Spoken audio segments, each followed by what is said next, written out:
I was just telling them when we met a little earlier, why this Youth and Truth? Literally incessantly in these last many years that I've been out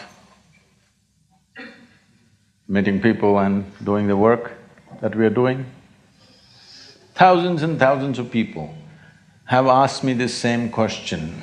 Sadhguru, where were you 25 years ago?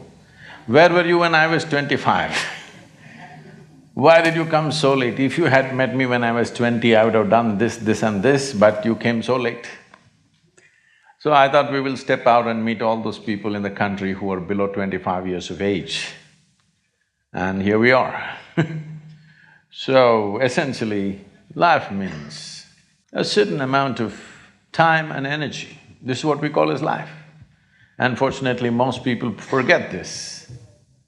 Oh, this person has covered his face completely. There's something… Oh, I didn't notice you. The videos will be out soon, so don't worry.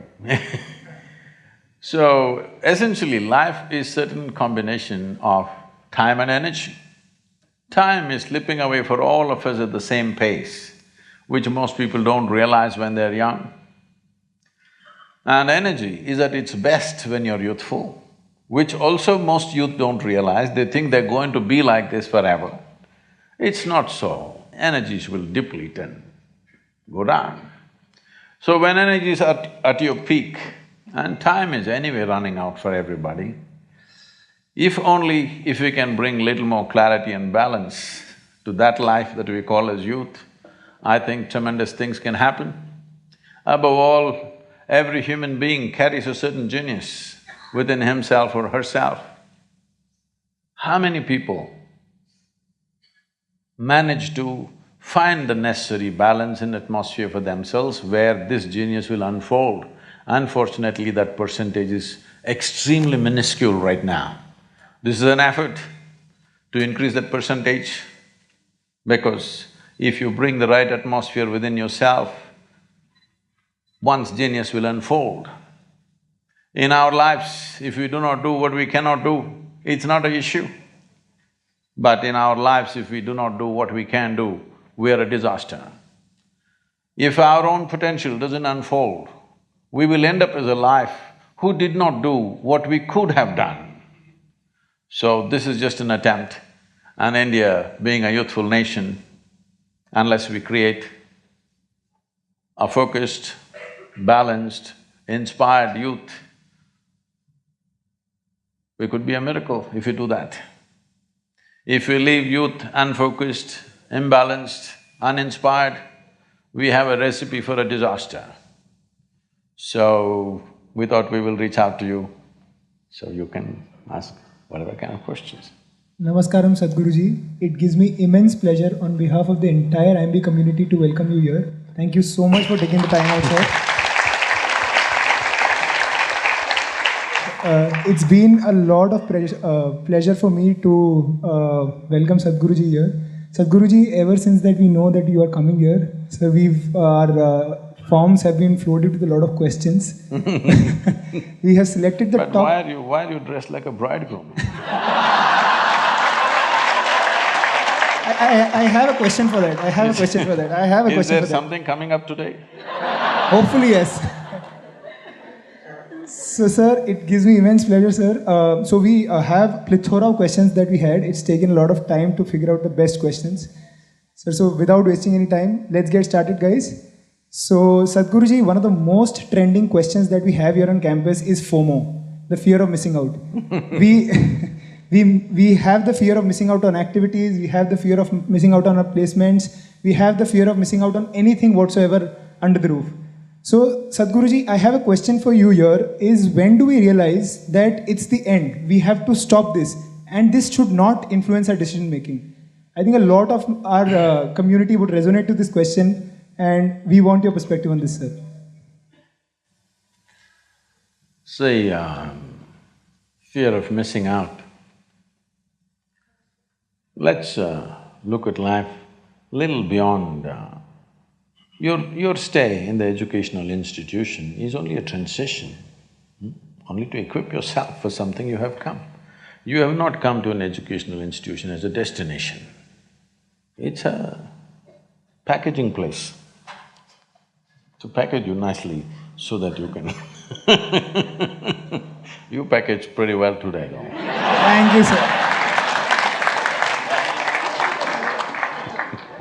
So,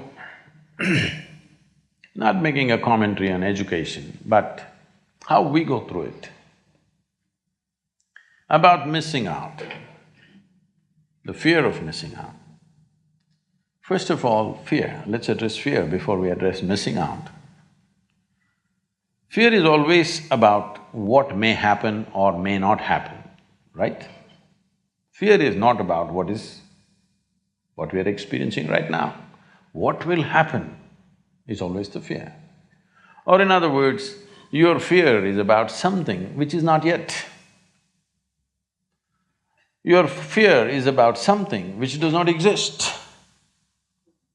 This is all management people. If there were somebody from a psychiatry department, you could have asked them, if I have fear about something that does not exist, what is my condition? They would have a title for you. Yes, NIMHANS is close by, I think. We can always consult, that is also a premier institution. We are suffering something which doesn't even exist. Yes? If you're suffering something that doesn't even exist, it is not about life, it is not about education, it's not about career, it is just about your mind being out of control. Is that not an important aspect that you should manage first before we allow you to manage an industry or a business? Is it not important, first of all, you learn to at least manage your mind? Hello?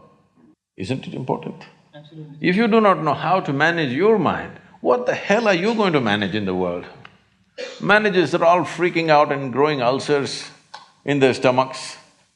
Yes, today it's become normal. If you are a CEO by 45, if you don't have an ulcer, you are not a great CEO.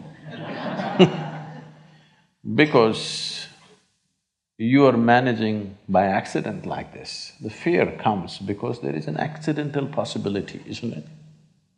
Tell me, let's say you don't know how to ride a bicycle.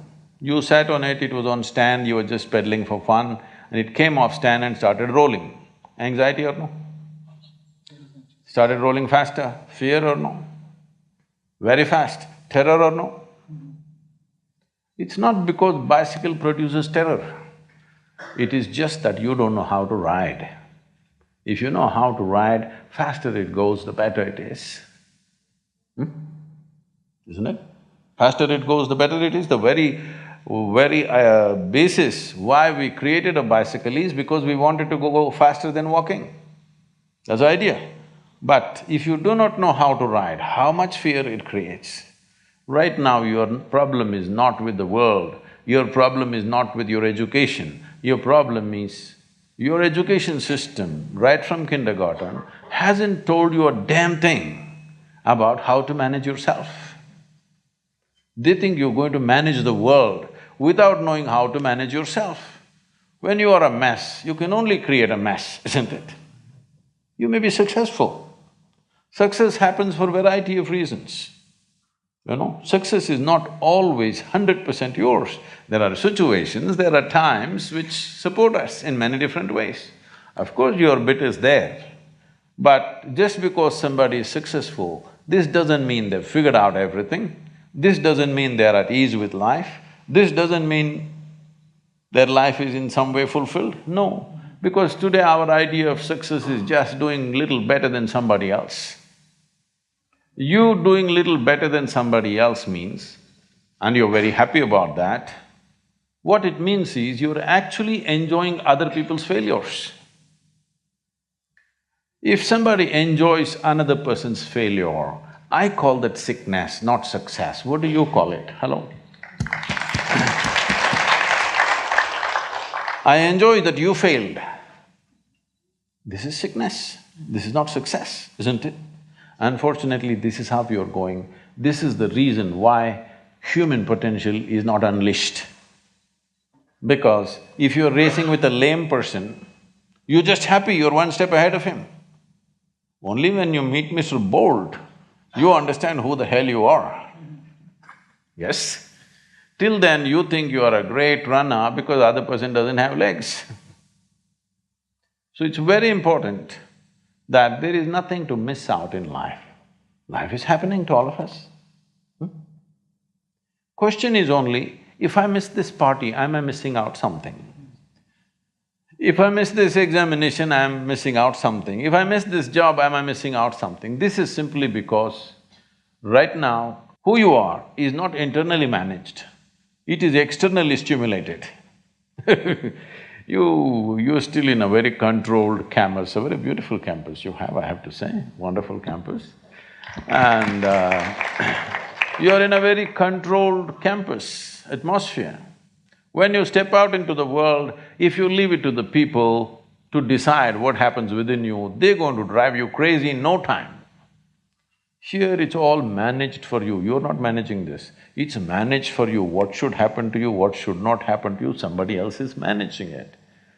When you step out on the street, if you leave it to other people's hands that they can decide whether you're happy or unhappy, you're going to be miserable for sure because they're going to do many things.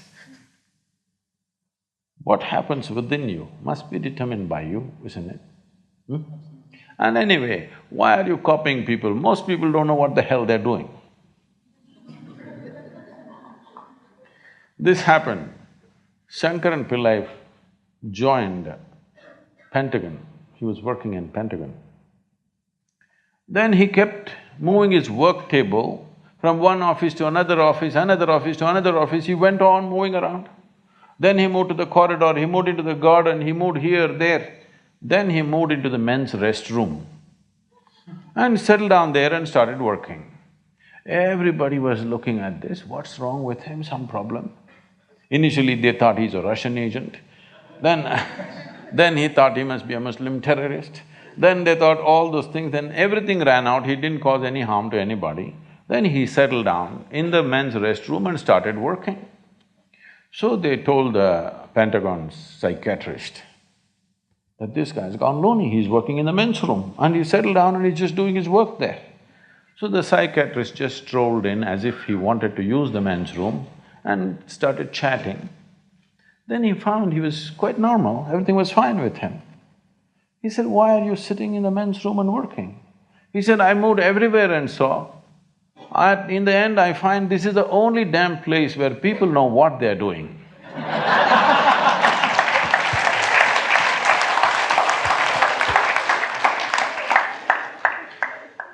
Thank you, Sadhguruji. My next question is, we've all seen the movie Three Idiots, and there is one dialogue I think that's… What happened to the remaining idiots? They left them here?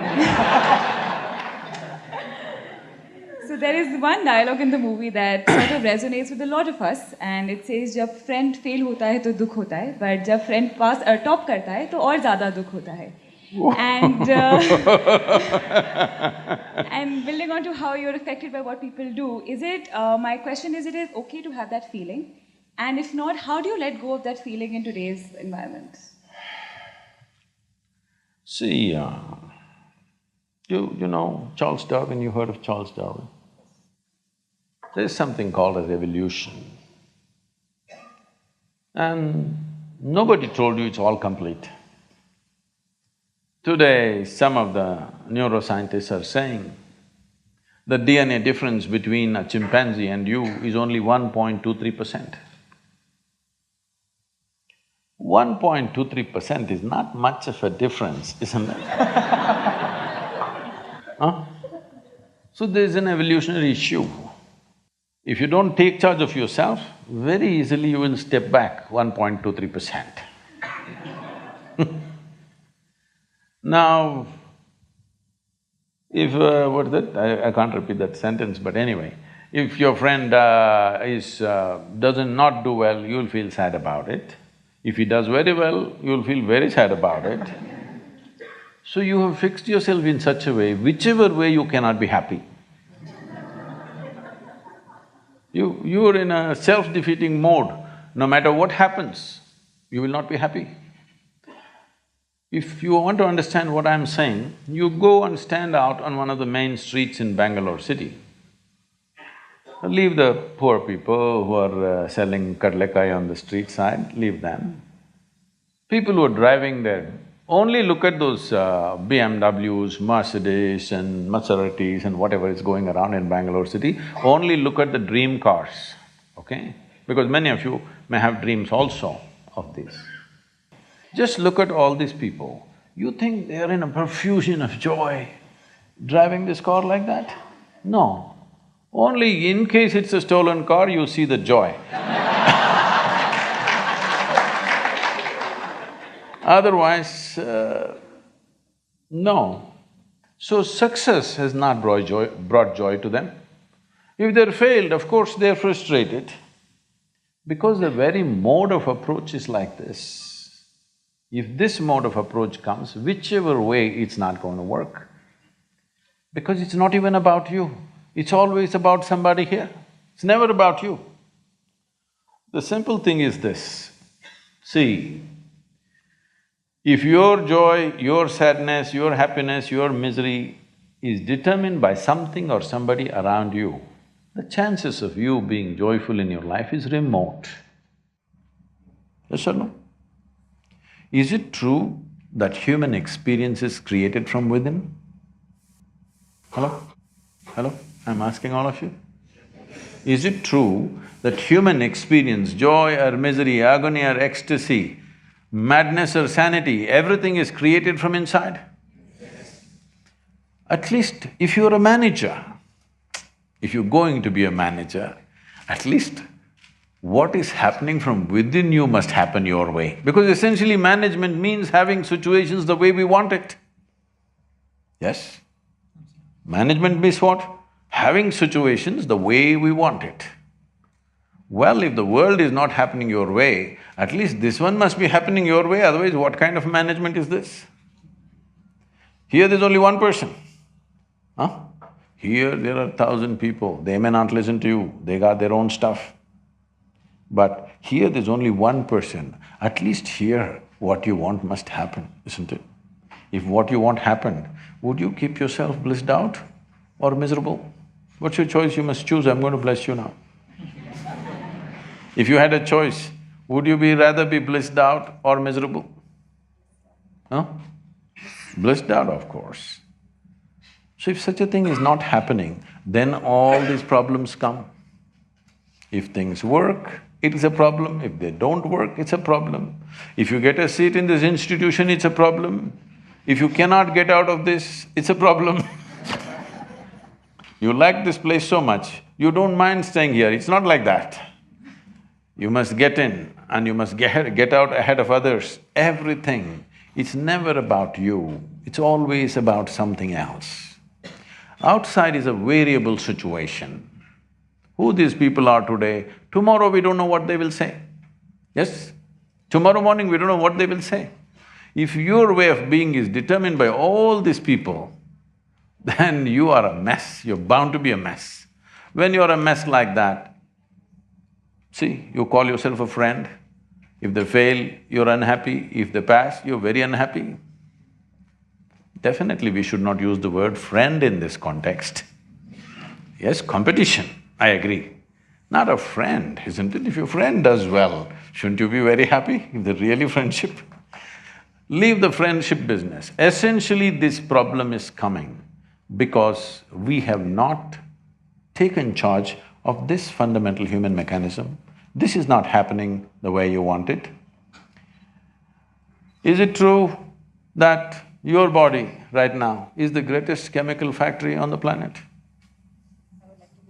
It is so. It is the most complex and sophisticated chemical factory on the planet. The question is only, are you a great CEO or a lousy CEO? Because if you're a great CEO, you would create chemistry of bliss. If you're a lousy CEO, all these things will happen. Your industry should run the way you want it, isn't it? At least this one little industry. So, most of us here at IIM Bangalore have been consistent achievers, at least in some domain or the other, for all our lives. But some time at IIM Bangalore is good enough to make you feel that you are not good enough. So how do you deal with the pressure of being relatively average? It's best somebody makes you feel that right here, because anyway that may happen in your life. It can happen in your work, it can happen in your family. Somebody will tell you you're not good enough.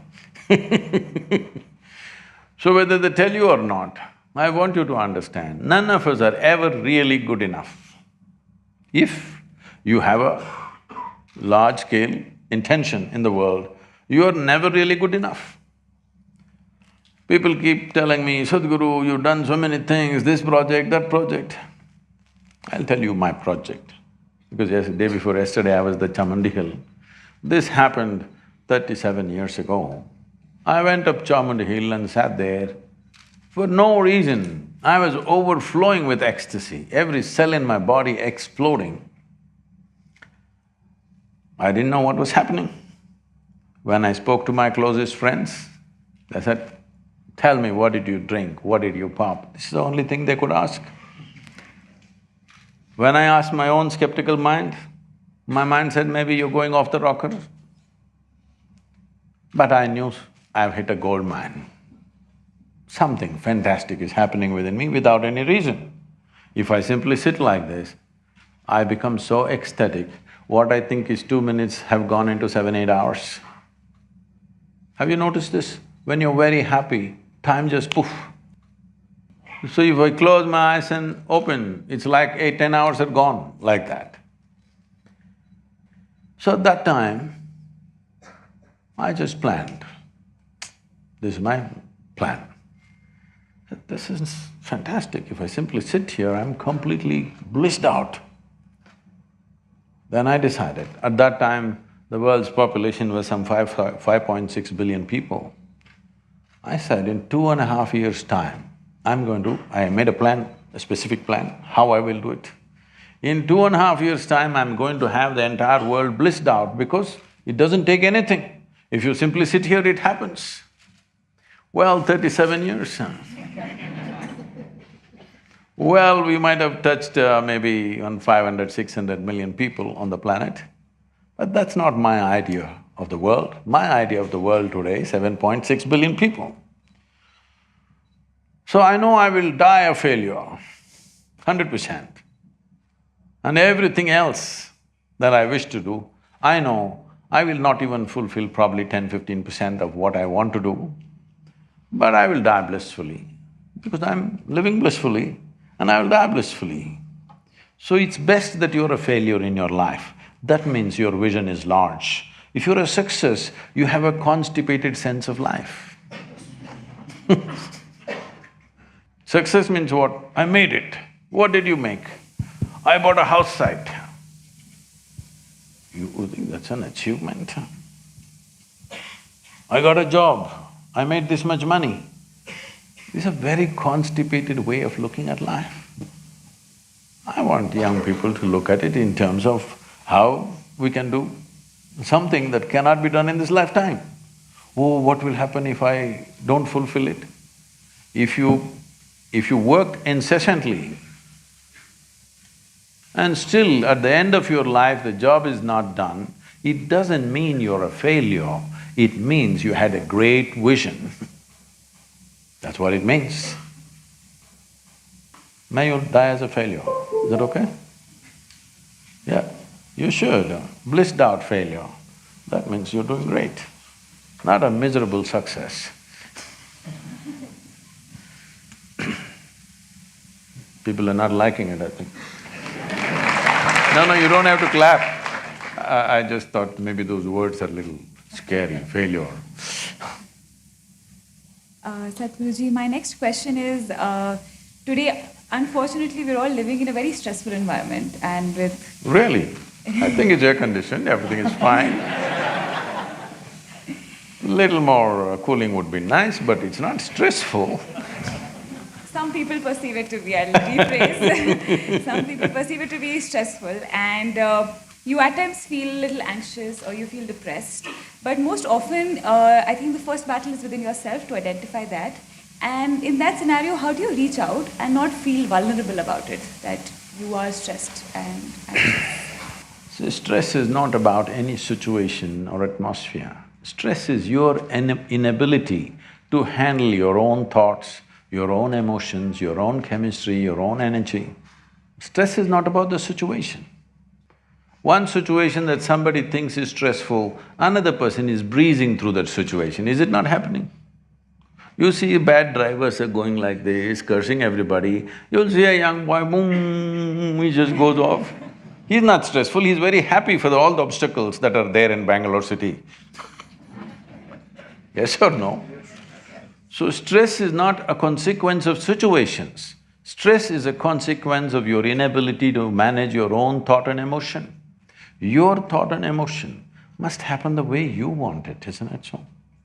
If this one thing happened, would you keep yourself blissful or miserable? 100%, isn't it? So instead of doing that, you're trying to manage the entire world the way you want it. It's never going to happen. Never ever going to happen. Even if you are a family of two, it's not going to happen.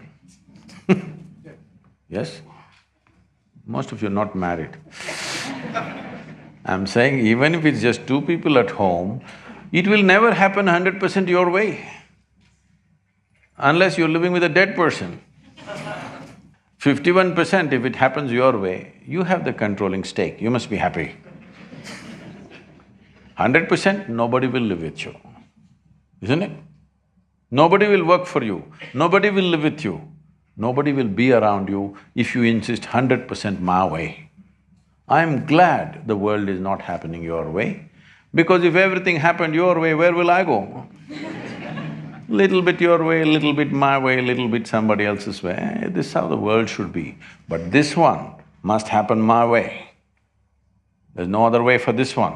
This one must happen my way. If this one person happened your way, you think you'll be stressful? Right, sir. So now I have a very trending question that everyone wants your perspective on. Sir, how do you know that the person you are with is the right person for you? Whoa, popular, huh? It was in the top of the lot. Can I tell you a joke? Can I tell you a joke? Sure. Because you're in the clothing… That is why I'm said like this, that is why I'm said like this. It's good you asked the question before the event. It once happened, Shankaran Pillai was at the family dinner. And when everybody settled down for dinner, he stood up at the table and announced, "I am going to marry Lucy, who's just across the street." I hope that's not the name. No, Oh. Then the father said, "What? You going to marry Lucy? She has nothing, she's like a tramp. You're going to marry that Lucy?" Mother said, "What? You're going to marry that Lucy? She has no inheritance, she has no family." The uncles always pitch in these kind of matters, you know. Uncle said, "What? You're going to marry that Lucy? Have you seen her hair? It looks fake." The aunt, "What? You're going to marry Lucy? She's always painted. You're going to marry the painted woman?" The little boy, the nephew, can't be left out. He said, "You're going to marry Lucy, she doesn't even know what is cricket. How can you marry her?"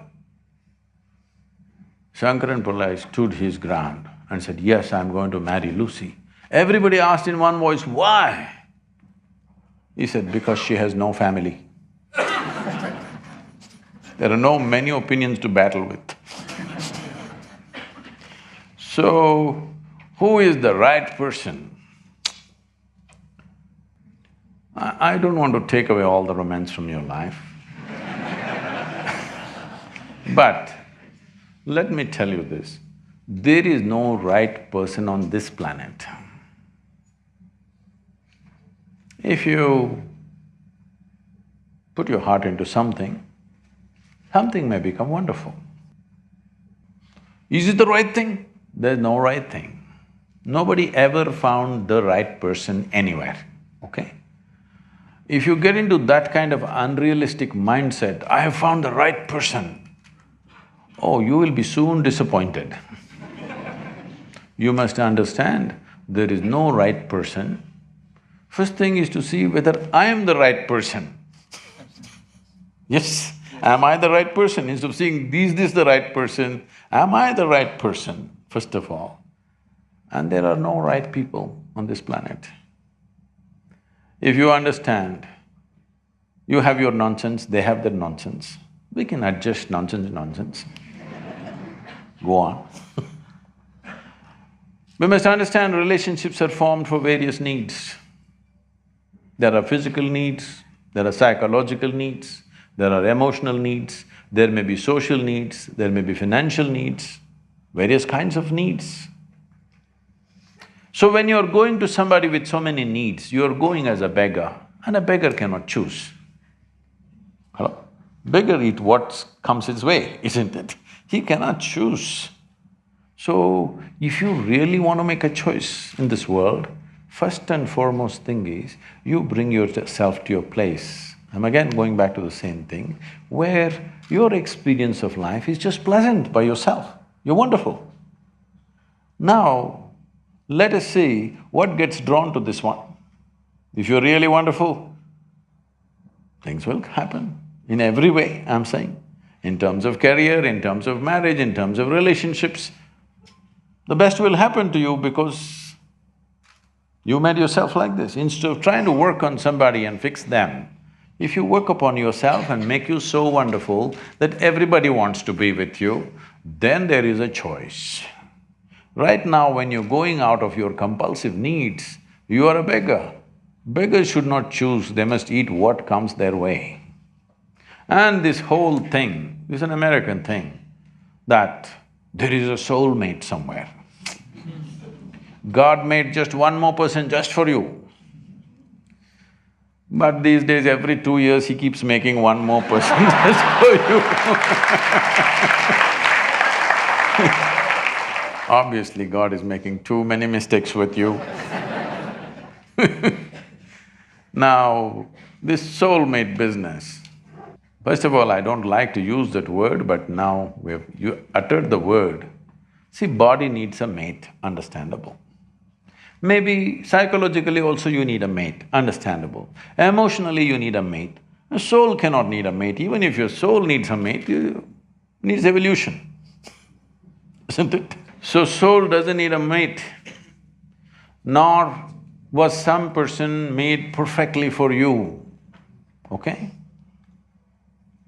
This creation makes all kinds of unique idiots. If you understand you are one kind of idiot and the others are different kind, you will understand their nonsense because you know you got your stuff. If you think you're perfect and God has chosen you and He's made another person perfect somewhere else, you're heading for a disaster, okay? There's no such thing. Even, people today, after 5,000 years, people are still adulating and worshipping Krishna as the greatest lover, but his wives are dead unhappy with the guy. Yes. So, you're not going to find any perfect person. If you invest a deep sense of involvement, something wonderful may happen. It's because of your involvement, not because the other person is fantastic. No.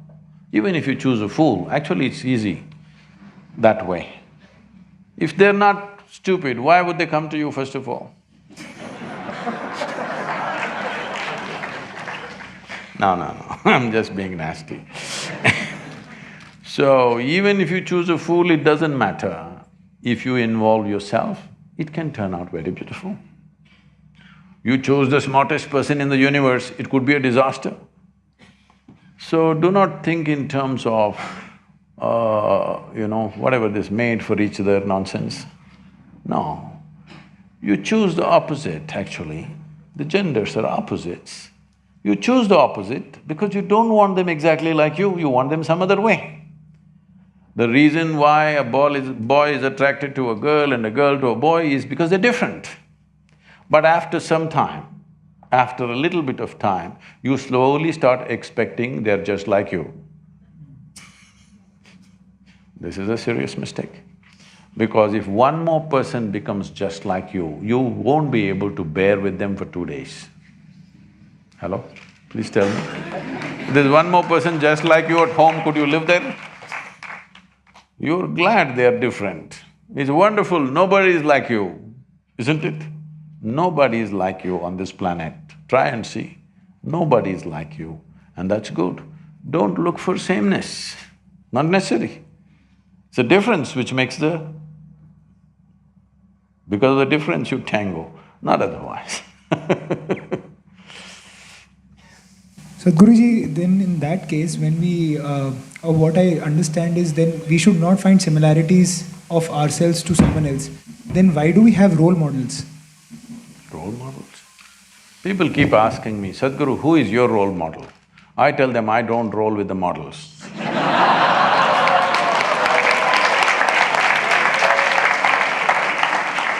You see all these things you're picking up from Western cultures. Here we never created a role model. Just look back on this culture and see. This is about constantly striving to evolve yourself. Role model essentially means you planted a mango tree and a coconut tree together. Coconut tree went straight up and tall. Mango tree saw, oh, I need to be like him, and chopped off all its own branches and left one like this. This is going to be a lousy mango tree. Yes? You don't need a role model. The thing is, we are trying to drive people, young people especially, with either carrot or stick. Offer them something, otherwise beat them a little bit. This is like being a circus monkey. You want the circus monkey to do tricks, you give it a banana, it will do trick and again it'll sit like this. Again you have to hang another banana there, otherwise it won't do. Don't become like this, all of you especially. I see, I'm not saying about this institution, across the world I've spoken in every business institution. I see it's become so unhealthy. Everybody is thinking, what will I get, what will I get, what will I get, what will I get? Very few people are thinking, what can I create? What the hell are you going to get at the end of your life anyway? We'll either bury you or cremate you, that's all you will get. Which one do you prefer? Because sometimes you even get fired for that reason. Once happened, Shankaran Pillai got fired from his job. See, I'm just telling you because you're in a school right now, here they can't fire you generally, unless you do something totally wrong probably. But outside, small things you can get fired. As market economy grows and multiplies, people can get fired just like that. Shankaran Pillai got fired just because he asked a simple question, smoking or non-smoking? Why for such a simple thing a man must be fired? But what he was supposed to ask is cremation or burial. So, what is it that you're going to get at the end of this life? You will get nothing. The only thing is, did you live an intense and involved life? That's all you have. What have you got? What have I got? What have you got? What have I got? This is rubbish. But this has got, particularly into business schools, this has gotten big time. In United States, business school, nobody is thinking of anything. What's your first salary? The previous batch, what did they get the first salary? I must get little more than that. This is all. Because everything has become goal-oriented. There's no significance for the process. We have business events every November. I think some shots were there of Ratan Tata and others. All the major leaders, business leaders in the country have come. Every year we have 200 CEOs who go through 4.5 days of training called Insight. Last year, one of this, somebody who was running a reasonably major multinational company said, Sadhguru, we pick the best from the IIMs and IITs in the country, and we keep paying them more and more year after year. But you don't have single IIM here. I said, I all have only school dropouts. But your organization runs better managed than our corporation. How's this? I said, see, this is all it is. You guys are goal-oriented. You want to get somewhere. Here, people who are working for me, they don't even know where to go. They don't even care where they go. All they know is they're absolutely devoted to the process. Right now, what they're doing, they're so absolutely devoted to it, everything that's there in them is coming out in that single action. This is all a human being can do. Either you're doing your best or not doing your best, isn't it? You may not be able to do as well as somebody, but the question is, are you doing your best in every moment of your life? For this, you need devotion. I'm specifically using the word devotion because devotion means people think going to the temple or church or mosque or whatever is their destination. No. You tell me, has anybody in any field of activity, either sport, music, art, business, spirituality, politics, whatever, has anybody reached any significant states of achievement without being devoted to what they're doing? Have they? Has anybody gotten anywhere, I'm asking? Mediocre nonsense they've done, they maybe got more and more salary, but they did not do anything significant. So you have to decide whether you want to live a mediocre life or you want to live an intense, beautiful life. Because life is only in its experience, in not what you possess. Life is only in the way you experience it, not in what you have. What you have will mock at you after some time. If your experience is not good, people can live in a palace and be terrible. People are committing suicides in palace, isn't it? So, what you possess is not at all the point. How you experience it, everything is the point, isn't it? But right now, the entire world has gone towards this direction. You young people must change this. The intensity of your experience is more important than the immensity of your possessions, isn't it? So one last question from our side is that, so as we enter a B school or any new sphere of our lives, we might have a vague idea or direction as to where we're headed. But the people around you might create an impression that yes, this is the place to be, or this is the job that you should have, or this is the car you should have. So it leads to a groupthink of sorts. So how do you decide what is the best for you and not get influenced by the externalities that we were discussing before and internalize all this? I'm asking you a simple question, all of you who are students here. Is your life, I'm talking about your life, is it a precious life? Yes. I want you to understand this.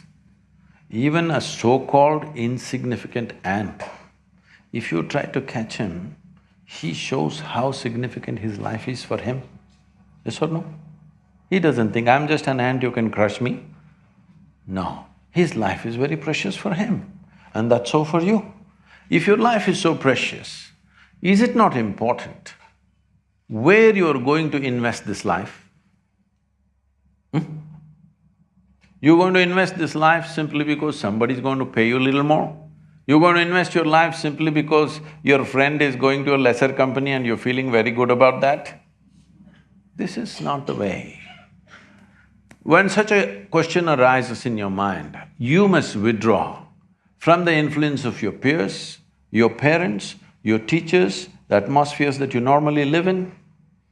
Just a small amount of time, maybe 5–10 days, where you're well supported so that you don't have to fight for survival. You're supported, but you're not influenced, to such a place and really look at this. Where do I want to invest my life? Into what? What is it truly worthwhile for this life to be involved in for the rest of my life? When you are not unhappy when you're not frustrated, when you're not jealous, when you're not hateful or resentful, when you're peaceful and happy, you must decide what you wish to do. Once you decide, you shouldn't be every day looking who is doing better, who is doing better, who is doing better. Nobody is doing better than anybody. Either you're doing great or you're just lousy, that's all there is. Yes, within yourself, in your experience of life, either you're doing great or you're having a lousy life. That's about it. Nobody is doing better than somebody, nobody is happier than somebody else. Either you're joyful or you're not, isn't it? So you must invest in your life what you think is truly worthwhile. It doesn't matter what it gives, because, in the end, do you know this? There is no cargo ship going with you. Hello?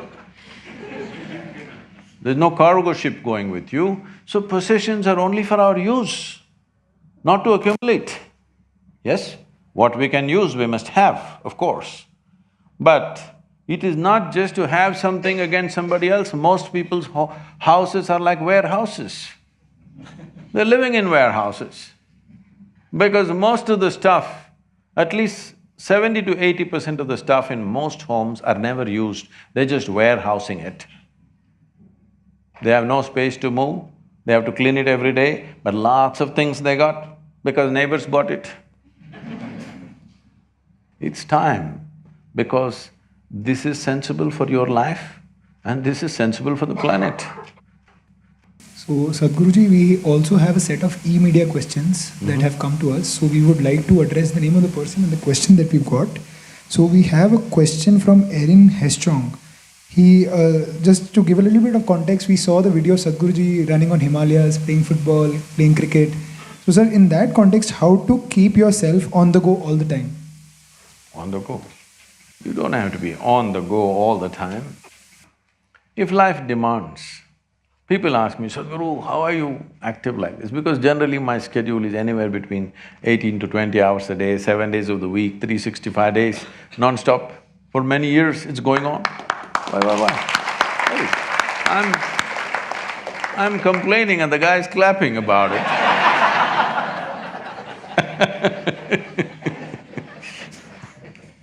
So people keep asking, how do you keep yourself like this, how do you do this? See, I'm essentially lazy. It's just that the situation in the world demands action. Left to myself, I would close my eyes and simply sit. I'm made like this, if I close my eyes, I can sit like this till I fall dead. Really. I have really no need for action, I'm not trying to keep myself busy. There's a lot to be done, so you're doing. People ask me, Sadhguru, what's your dream? What is your dream? I said, my dream is the day I'm unemployed, that's a great day. Because if I'm unemployed, it simply means everybody is doing fantastic. What more do you want? Dream fulfilled. So, action is not something that you decide. You just decide your intent. Action, the world will decide how much of what. I'm, at these economic forums and stuff, I'm at the World Economic Forum.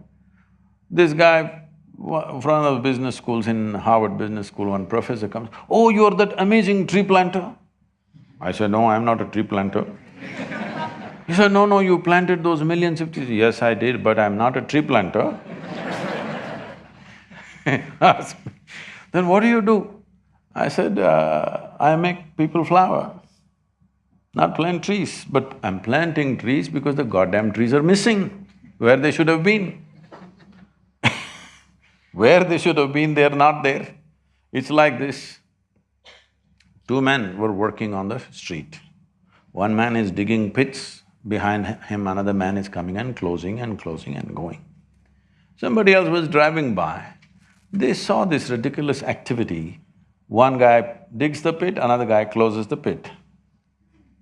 So they stopped and said, hey, what are you doing here? Why are you guys working like this? One guy digging, another guy closing.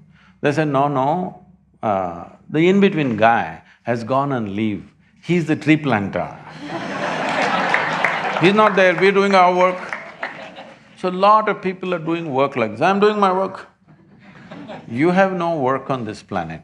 If the planet needs work, if the world needs work, we will do it. Otherwise, why should I think this is my work? Sadhguru, what's your mission? I said, no mission, I'm just fooling around a bit. Because you have no business to have your own mission.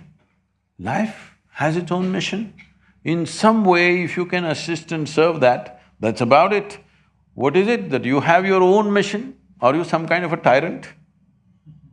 All missionaries are tyrants in some way, unknowingly. Yes, those who think they have a mission. There is no mission. What is needed you do, especially when you study in a business school and get certain competence to manage things or create things. You must create what is needed, not create some rubbish and push it on them. Yes? Yes or no? You must see how to make life better, how to solve situations which are problematic to a whole lot of people. You must look for solutions and solutions for the existing situations. And of course, there are experts who go on creating new problems. So you will never be short of problems, believe me. You just have to create solutions, not go on a mission mode. That's for Mussolini. Sadhguruji, Shilpa wants to know, I think, and we've been discussing this for a long time, that you shouldn't set a goal, you should enjoy the process. But how do you be less goal-oriented in life and follow your passions? And also, aren't her passions also a goal? See, less goal-oriented means what? Have a goal and not get there? Or have a small goal? What is it? Less goal-oriented.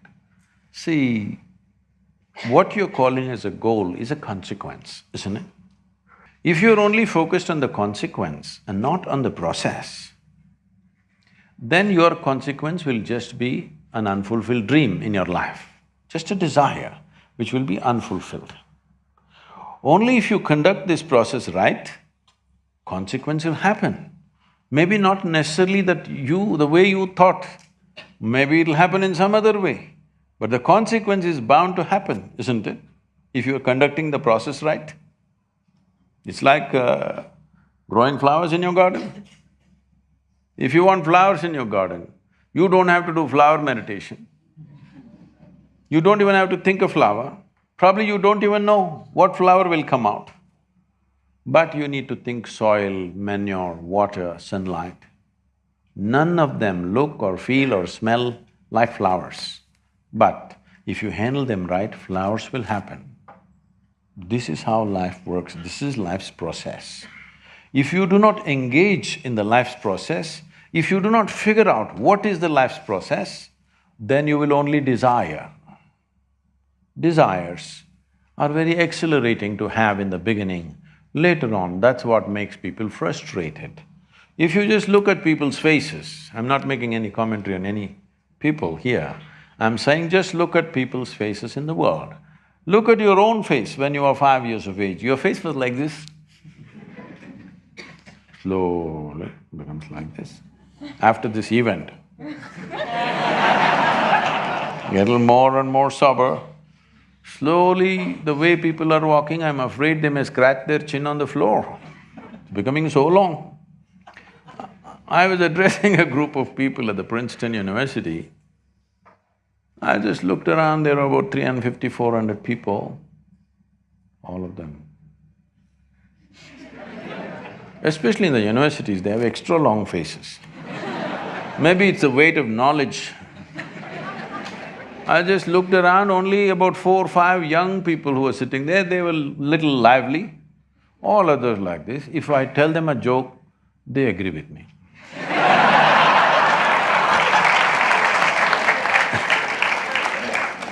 Then after about 40-45 minutes of talking, then I said, what's happened to all these people over 30 years of age? Why are they carrying such long faces? One lady stood up and said, they're all married.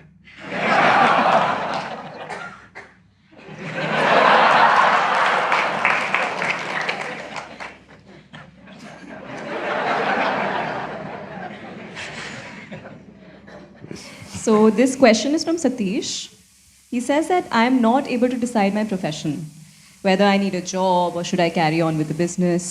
My father and society affect my mind, and now I'm at the stage of nowhere. How should I know what I'm really for? I think we already answered this question in a certain way. You need to see what is truly worthwhile for this life to be invested into. It doesn't matter what it is, it doesn't matter what they think. I think to cure you of this disease, one thing that we need to do is socially, we need to do something in this country. In this country, we have this problem, one profession is in the sky, another profession is here. Yes. This needs to go. It has to happen that an electrician, a plumber, a carpenter has to be on the same level as a doctor, engineer and whatever else. Can I include your thing also? The manager. Only because we kept them so low, we have such low skills in those areas. Today, in India, you have carpenters. If he fixes a door, if you close it, you can't open it. If you open it, you can't close it. You must check the men's room, whoever is the carpenter, he's just removed the bolt and everything so that I don't know if it's intentional or that's the way it is So I'm saying we have such carpenters. I must tell you this, I've been telling this to a lot of people because this came into my memory once again because I started riding motorcycles. Those were times when I was riding, crisscrossing India without any destination, simply. So sometimes I ride 3 days and 3 nights non-stop. This was something that, I kind of managed within myself doing certain things that without sleep, riding for 3 nights and 3 days. So this is one night, full night I have ridden early morning. I'm somewhere in Madhya Pradesh, Uttar Pradesh border. I stop for a cup of tea and maybe something to eat. Normally I handle my own motorcycle because I'm always on the road. I don't want to trust that with anybody else. But I've just ridden the whole night and stopped here at a dhaba. Next to that I saw a garage, Mubarak Mechanical Works. So, handwritten board. Then there was a strapping young youth. I said, hey, why don't you tighten my chain, because it's a simple thing. Motorcycles, chains become loose of riding. So I said, all you have to do is take off a link and tighten it a bit. I said, why don't you do it for me? So this guy came out with tools. The tools in his hand were a chisel and a hammer. I looked at this and said, okay, and I kept my tea and I came. I said, wait, before you touch my motorcycle. I went into his garage to see. The only tools he had in the garage was chisel and hammer. He does everything with this chisel and hammer.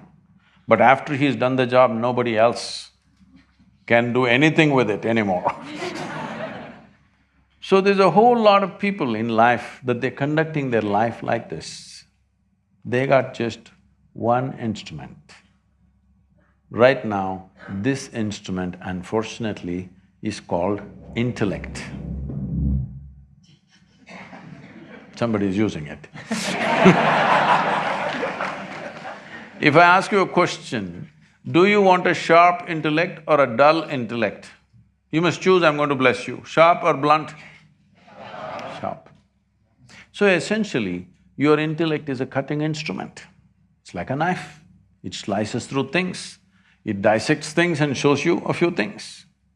But dissection is not a way of knowing entire life. I really want to know you, Shashank. Can we dissect you? If we dissect you, will we know you? We may see your heart, kidney, liver and spleen, but we won't know a thing about you because you won't be there. Yes? Yes. Maybe by including you, maybe by embracing you, I may know something. But by dissecting you, I will not know a thing about you, isn't it? So right now, you're using this you're a single instrument mechanic. For everything intellect, a human being has many layers of intelligence, many dimensions of intelligence. But we have created an education system where intellect is the only thing that is regarded as intelligence. This is a cutting instrument. With a cutting instrument, If you try to do everything, no wonder. Suppose with a cutting instrument you try to sew, you will leave it in tatters, isn't it? That's all that's happening to life. Why every simple thing is a problem and a question is simply because we are using a cutting instrument to do everything in our life. There are other dimensions of intelligence, especially if you want to manage, let's say, 1,000 or 10,000 people in your life, which is what management means. It's very important, other dimensions of intelligence are on.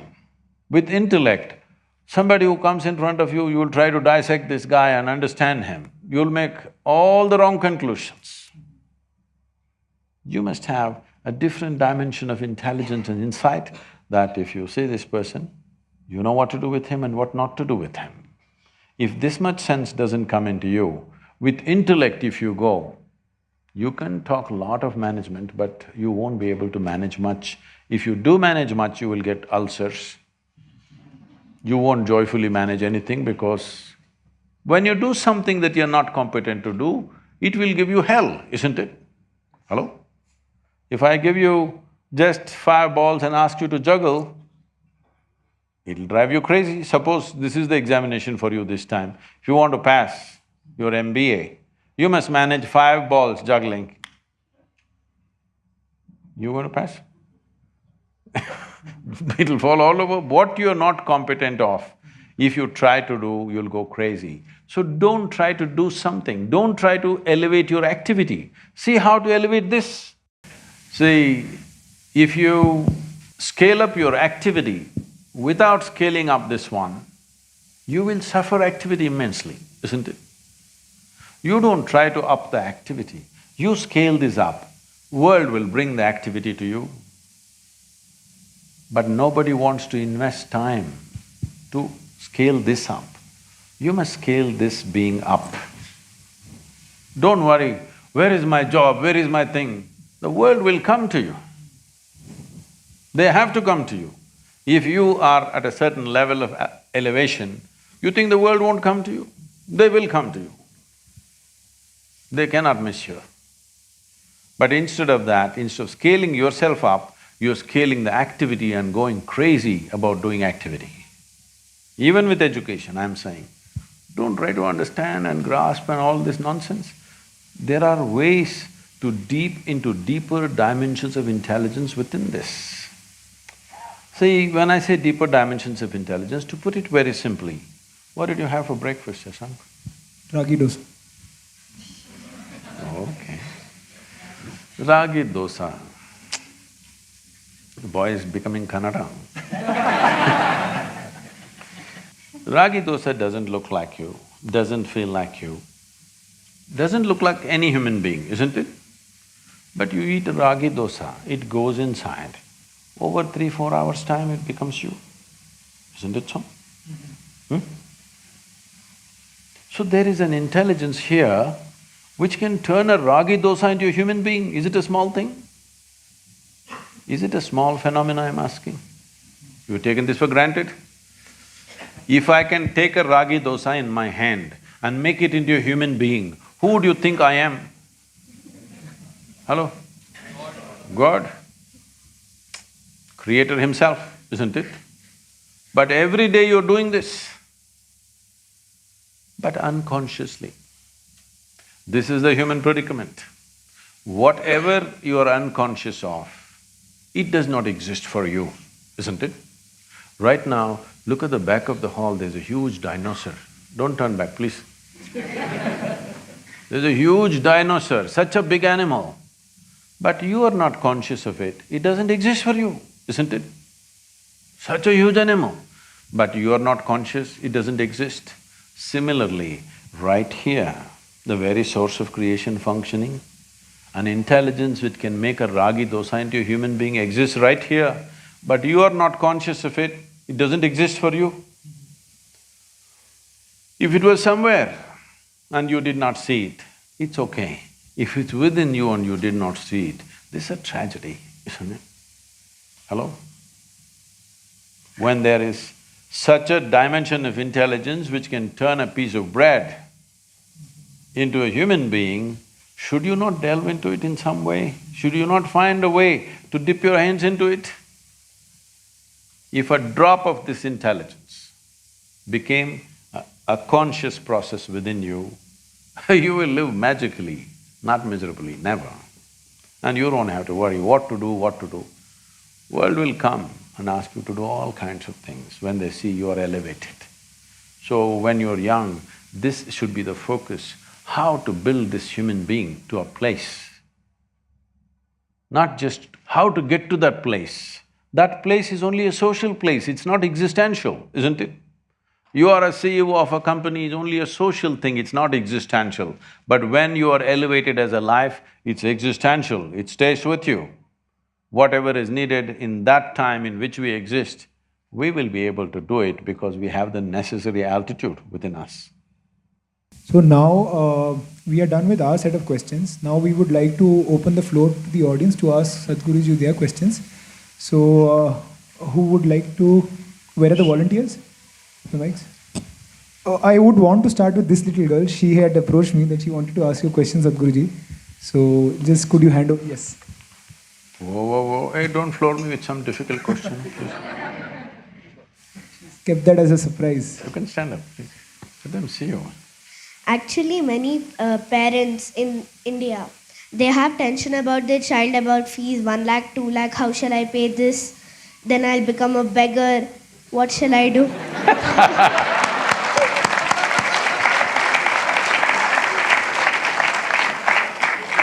Hey, if you were a beggar, there would be no problem with 1 lakh, 2 lakh. Then they have a peaceful life. Then the parent says the child, I have a very beautiful life, enjoyment. Then after that we think that how do they live happily, because they have these many tensions about the child. That what do they do, how will they fall, why will they kick someone and all that. Then how do they still have a peaceful life, the parents? Yes, go on. How do they still have an enjoyment in their life by having a tension still for the kid?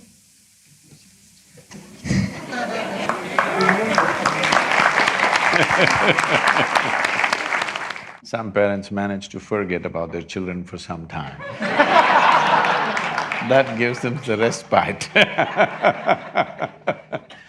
You are something. So, see, what's your name? Sanjana. Sanjana, I want you to observe not just your parents, just observe people around you. Just watch them carefully. Because this all I did in my life when I was your age, simply observing everything, not saying a word about it. If you observe people, you will see, today we are creating a world. Toddler means they have, you know, the napkin problems. Adolescent means they have puberty problems. Middle age means it's a crisis. Old age, terrible. Tell me one stage of life that people are enjoying. Those who are poor, suffering because they're poor. Those who are rich, they're suffering the taxes. Those who are not educated, they are suffering because they're not educated. Put them to school, enormous suffering. That's what they're saying, tension in the B school. And those who are not married, they're suffering. Get them married. Say, I did not say anything. They're saying it. No children, they're suffering. Give them children, constant suffering, which you are saying. Tell me one damn thing that people are not suffering. Everything. So somebody comes out with a philosophy, life is suffering. So somebody comes up with a solution, it's all right to suffer. If you suffer a lot here, you will go to another place where everything is fantastic. You heard of heaven?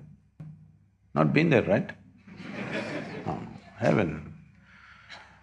Heaven is the most fantastic place. The reason why we suffer is, there everything is fantastic. But I'm asking, do you have any proof that you are not already in heaven and messing it up?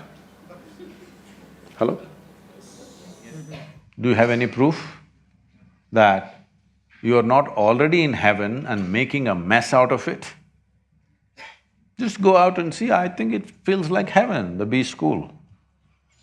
Maybe you making a mess out of it. Look at this planet. From outside the solar system, look at this planet, all the other planets and planet Earth. Does it look like heaven? So you already landed on heaven and making an absolute mess about it, and you want to go to another heaven now because you made a mess out of this. So, people are not stressed because they have children. They don't have children, they're continuously miserable. Children came, little bit spurts of joy, rest is only crying about it. So this is not because of children, this is not because of marriage, this is not because of B school, this is not because of employment. This is simply because human beings have not figured how to handle themselves, that's all. Wherever do you put them, something. You give them what you want, make them the king, they're miserable there also. Yes? Yes or no? People have become risen into very high positions, still miserable or no? So this is not because of any situation, definitely not because of a wonderful girl like you. They haven't figured, because right from the day they went to kindergarten, they were focused, who is first, who is second, who is first, who is second. Yesterday I was at my school. After 45 years I went back to my school. How does it feel? How do you think? So I went there and I was just telling them my experience of school. When I went to school, you know this monthly marks card. When I said monthly, don't think I'm talking menstrual cycles or something.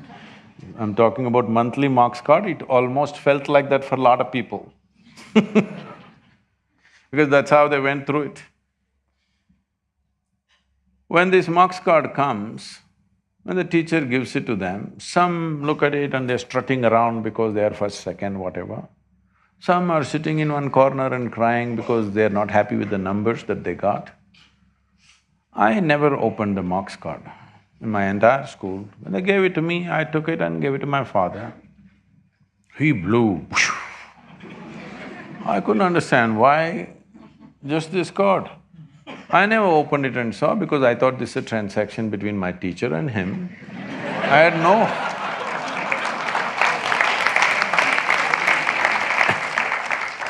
had no interest in it whatsoever.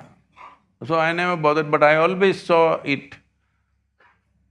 My father is a well-educated, intelligent man, but it disturbed him. For 3 days he blew like a volcano.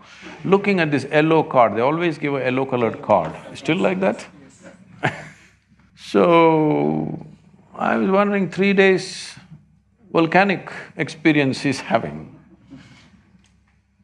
Why I'm saying this is, we have set this kind of things. We can't change the entire system tomorrow morning, but we can change ourselves, how we handle this, isn't it? Why is it so important that you have to be ahead of somebody? Why? Why is it so important? Is it not important your life should be beautiful? You must be joyful, you must be wonderful, you must explore your full potential. Is this important? Or you want to be better than somebody sitting next to you? Well, if what's sitting next to you is a piece of dung, you will be a little better dung. Yes? That's not how life should end up. So don't blame yourself for anybody's suffering. They're like that, they're practiced, just… Many have become veterans in suffering because they're acclimatizing themselves to go to hell. Acclimatization process. They want to make themselves such a suffering here, even if you drop them in hell, it'll feel wonderful. You never blame yourself for somebody's misery, okay? It's all right. What to do? It's individual choice. Huh? Yes or no? Outside people, what can we do? What can I do to you? I can create a easy situation or a difficult situation for you. Suffering is your business, isn't it? Yes or no? Suffering is your business. Either you can be a challenging child for your parents, I wish you will be, because otherwise they will become like Bisibele Bata. You must be a little challenging for them. So whether they enjoy the challenge or suffer the challenge is left to them.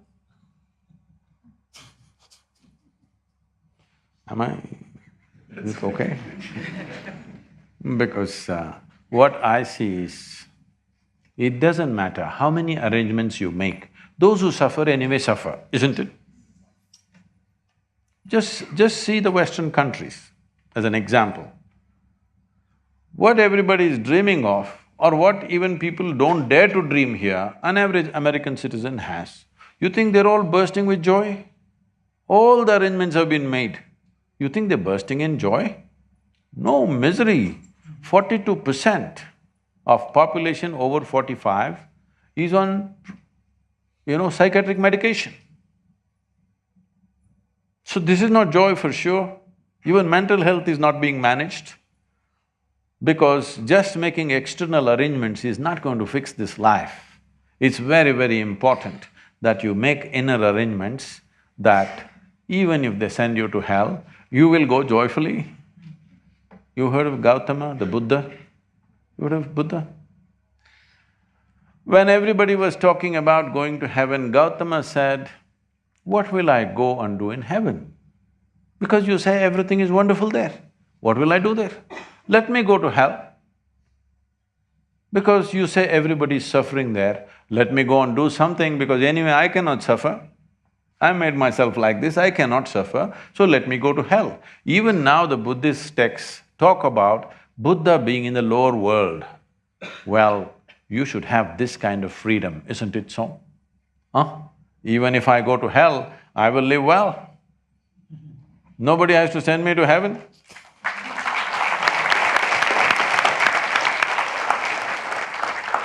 You can go to the next question. There, please, if possible. This is a cricketing country, you can throw it, he will catch it. So my question is, we students sitting over here are among the top percentile in the country in terms of education that we are receiving. Yet all of us are wondering about what jobs we will get, we just want the best campus placements over here. If that's the scenario with all of us and we are not willing to take risks and have become risk averse, from where will the jobs come for the country when we are not thinking about starting our own ventures, our own startups, our own firms? So we also have our NSR cell here which incubates startups in IIM Bangalore.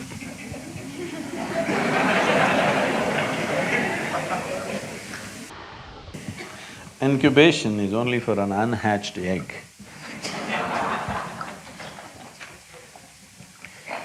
Now, see, India is a developing country. Is that so? What a developing country means is, so much is still undone. Many things to be done.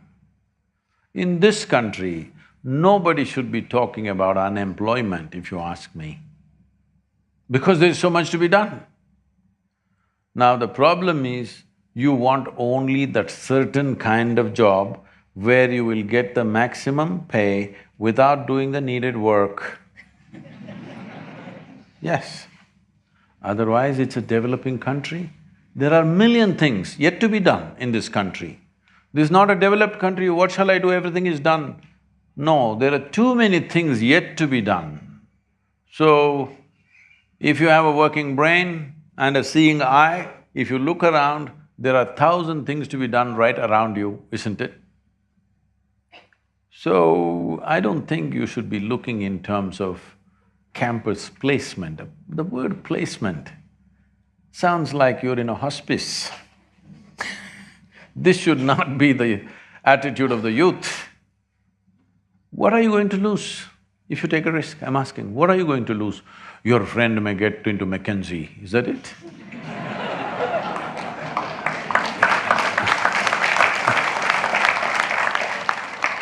That's not the way to look at life.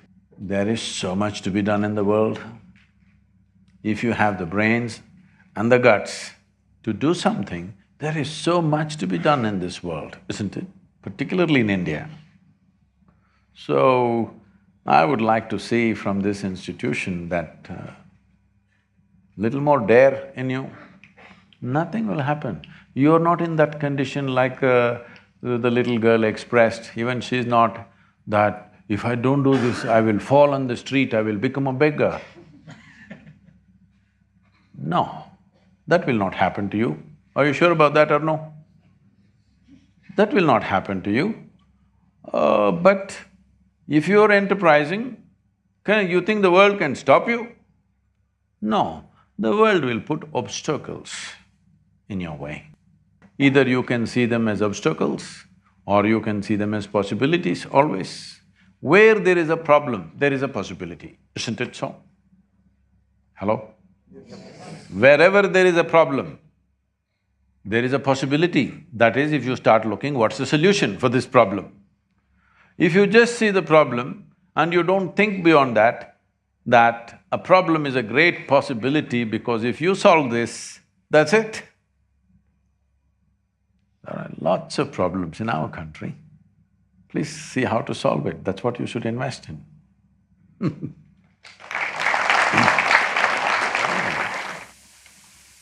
Namaste. Namaskar. My name is Danya Ravi, and firstly I would love to express my gratitude to Sadhguruji for establishing Isha Foundation and Isha Music, because for me, music heals a lot. That's one of the tools I use whenever I come across any problem, and there is no day that goes by without listening to Isha music. And I'm very grateful to you for that. And yeah, so talking about my health condition, I'm born with a rare genetic disease called osteogenesis imperfecta, commonly known as brittle bone disease, which means my bones are extremely fragile, just like a glass. And I've faced more number of fractures than the number of bones in anyone's body. So today, more than a question, I have a humble wish. I'm a regular follower of your everyday saying, so it would be nice if one of the coming days, if you could quote something about disability, as I believe this opportunity would create a wider visibility for survivors of people with disability. And yeah, I would be happy if that quote is done along with our pic. Along with? Our pic. Photograph. Oh, we will. Yeah, along with our photograph. Swami, If take you're… a good picture. No, I need you and me. Oh. We'll do that.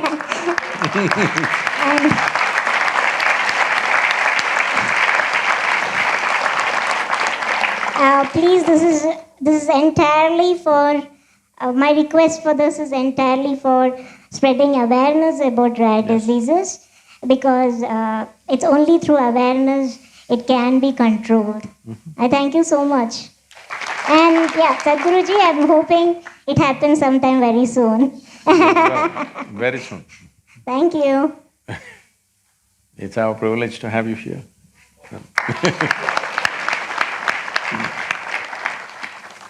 Well… With another question. Here maybe? Oh, sorry.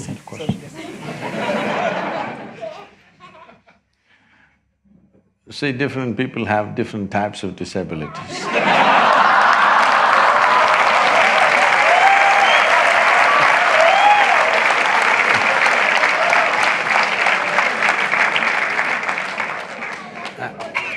And I will do that, we will do that. See, life has come in so many forms, but societies have decided what is normal and what is not normal. But actually, if we compare every one of you who have all the four limbs intact and whatever, you compare to the next person, in some aspect of life, are you not disabled? If you run with Mr. Bolt, won't you feel like a cripple? Hello? With two good legs, won't you feel like a cripple? Yes. So let's not brand ourselves or anybody else one way or the other, because life has come in so many ways. You just have to respect that and do your best about it. Because it's a miracle in the sense, just now Shashank was talking about the miracle that he did today morning, that he makes ragi dosa into a human being. Isn't it a miracle? And this ragi dosa was made with the soil that we walk upon, yes or no? Just the soil which became food, and food which became flesh and bone. In such a phenomenally complex process, which we have taken for granted, unfortunately, certain things sometimes did not work the way we think it should be. So, never call yourself disabled. Well, you're one way, I'm another way. I am disabled in one way, you're disabled in another way. Some way, every one of us, if we compare ourselves to somebody, all of us are disabled in some sense, isn't it? But see what an intelligent mind you have. Because of my disability, I am here today. Otherwise, the IIM people… And because of that, we're going to have a quote. I'm saying, bones are breaking, it's painful, unfortunate. But most people who are being labeled as normal, they are all breaking up their brains every day. Not bones, brains. They call it stress, they call it anxiety, they call it so many things. But literally breaking up the brain, isn't it, in some way? The whys and whats are not necessary because we need to understand the physical form is a mechanical process. Sometimes things will go wrong with it. It may come normal and go wrong, or in the very womb manufacturing something can go wrong. This has got nothing to do with that person, it's got something to do with variety of things because it's such a complex process. Such a complex process that something little off sometimes. But that should not determine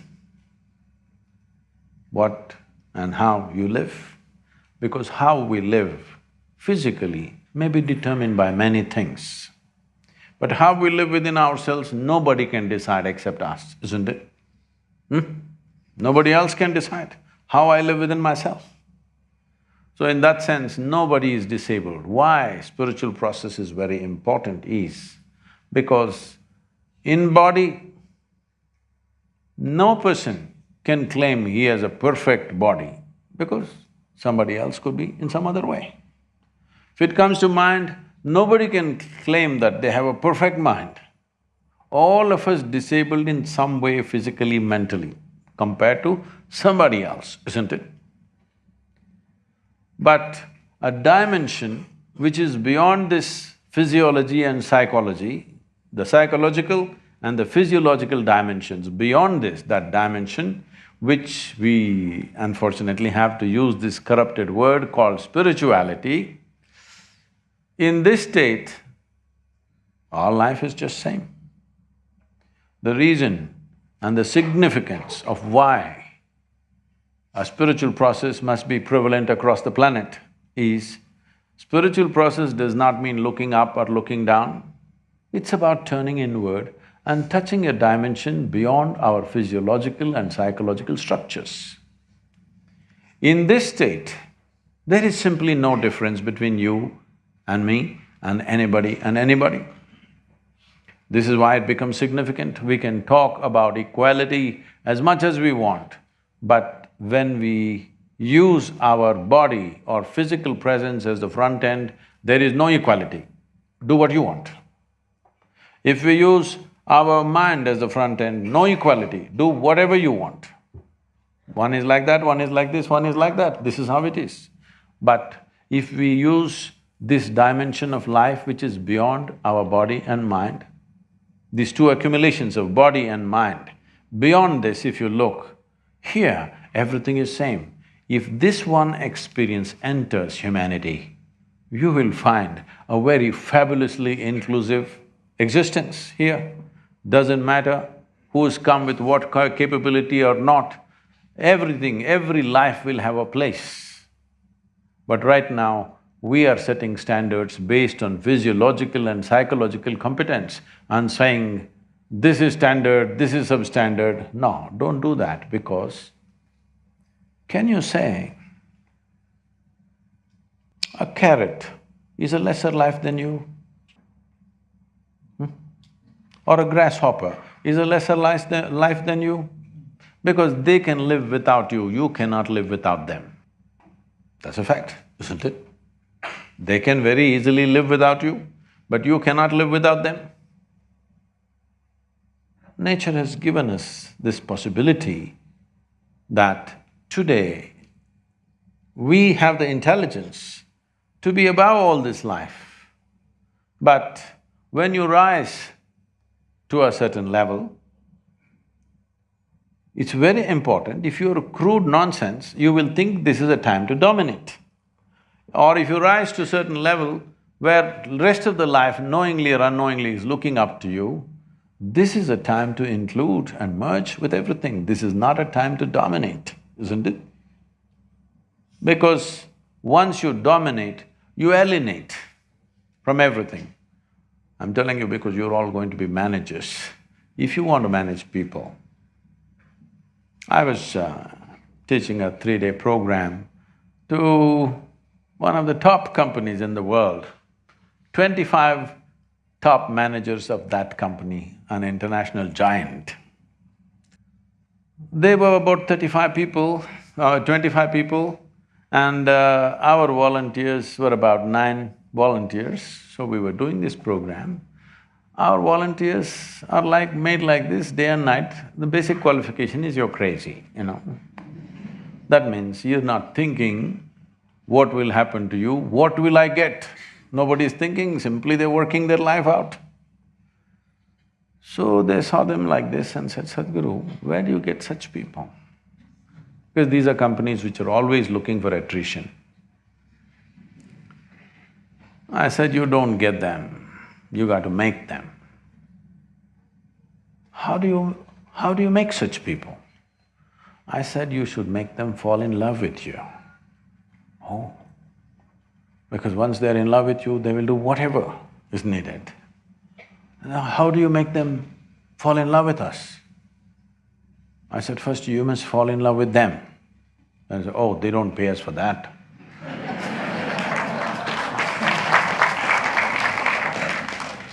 So once you try to dominate, you alienate. Once you alienate, it's hell to manage people. It's hell. It's better you take sannyas and live somewhere alone. Because managing even one person when they're alienated from you is hell. In inclusion, management will happen effortlessly. So this inclusion has to come means human life or human beings have to come to at least a little bit of inner experience which is beyond body, which is beyond mind. Because when it comes to body, your body is different, my body is different. Do what you want, this will stay different. We will think it's different at least. As long as we live, Only when they bury us, we know it's all the same soil. When you compare mentally, my mind is different, your mind is different, do what you want, they will always remain different. But if you look at this as life, there is no such thing as my life and your life. This is a living cosmos. The question is only how much of life did you capture in this? This is all that matters. It's not the size of the body, it's not the size of your brain. How much life did you capture within yourself will determine the scale and scope of life. How big a life you live simply depends on how much life have you captured. So if you want to capture more life than you have right now, the simple thing that you have to do is, you must open up the boundaries of your individuality. Your individuality is slowly becoming a concrete shell that nobody can break through. If you obliterate the boundaries of your individuality, then we say this is yoga. Yoga does not mean twisting your body, turning upside down, wearing Lulu pants. Yoga means union. Union means the boundaries of your individuality, consciously you obliterate it. Now, there is a life larger than anybody can imagine happening within you. Because of a large-scale life, everything will come naturally your way. You don't have to go and set up your shop in a busy place. Wherever you set up, they will come. They cannot help. I must tell you this from experience. In continuation, we're talking, okay?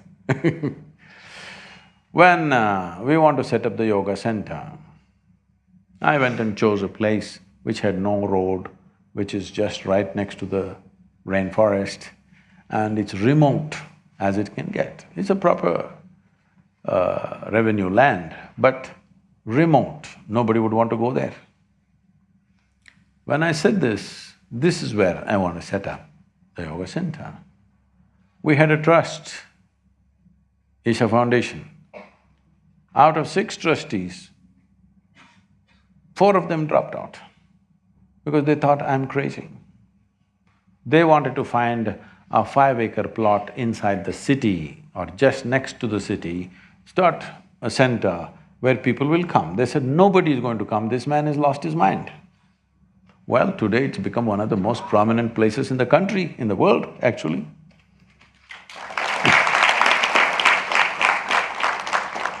Similarly, in United States, we went and set up a center in the remotest possible place in Tennessee. People said, Sadhguru, this is not the place to go. Tennessee is a different kind of place. It's a very strong religious place, extreme, Bible Belt. Said, Sadhguru, you don't know, just the previous year, they'd burned down a Zen meditation center. Sadhguru, this happened, you don't go there. I said, see, this was all in the northern area in Michigan. So I said, see, I know how to transform people, but I don't know how to change the weather. So I go Tennessee. And they said, why in such a remote place? I said, see, I don't know how you look at it. I looked at this map of United States. I drove across, crisscrossed United States just to look at the terrain and the temperatures and things. Then I said, this is the place. I looked at the map and said, this is where, because if I draw a 12-hour drive kind of circle, 60% of United States population is around us. I said, this is where I will be. In the remote place, because it's so remote, we bought over 2,000 acres and today it's a buzzing center. Why I'm saying all this to you is because for a low-hanging fruit, you live a low-hanging life simply because something seems to be easy right now. But if you are very clear what you want to create, whether it's a business or an industry or you just want to make yourself… Above all, what kind of human being do you want to become? That's the most important thing. Don't start any enterprise or job, all these things are on the side. The real thing is, what kind of life will this become? This is the real thing, isn't it? If you just focus on this one thing, If you obliterate your boundaries of your individuality, you will see this will become a large-scale life. When it becomes a large-scale life, everything that happens around you will be of a certain scale naturally. Of course, some things are decided by times in which we live. If you were an IT professional 1,000 years ago, you wouldn't know what to do, isn't it? So there are times.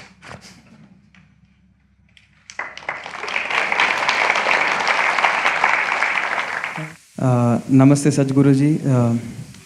The question is that you have spoken about to live the life considering there's no goals. So my question was that how to experience the life like which you spoke till now. There are no goals and you have to just experience, you have to elevate yourself. So I wanted to know how to experience your life. So, how do I experience my life? You don't have to do anything to experience, experience is happening all the time, isn't it? The question is only whether it's pleasant or unpleasant. Hello? Is some experience happening right now? Experience is happening to you through five senses right now by seeing, hearing, smelling, tasting and touching. This is the way your experience is happening. If you observe this experience, it's not really reliable to know life. It's reliable enough for survival process, but it's not reliable enough to know because everything that you know through your five sense organs is only by comparison. That is why this whole business of comparing yourself to somebody, because senses can only know by comparison. You know what's light only because there is darkness, isn't it? You know what's big only because you've seen something small. So, everything is by comparison. When you know everything by comparison, it's all right for survival, but it's not good enough to know life. So about knowing life will not happen if your perception is limited to five senses. It needs to go beyond that. Only when that happens, your boundaries of your individuality are taken away, and that's when life happens in large proportions. I think you're trying to make a philosophy of what you heard, that's a big problem. Don't draw a conclusion. I came here to see that I can remove some conclusions in your mind so that you're an open life. But you're trying to draw a conclusion, what is the takeaway? No takeaway. Don't take away anything. Just walk out into the world little more conscious and alive, that's the thing. Thank you very much.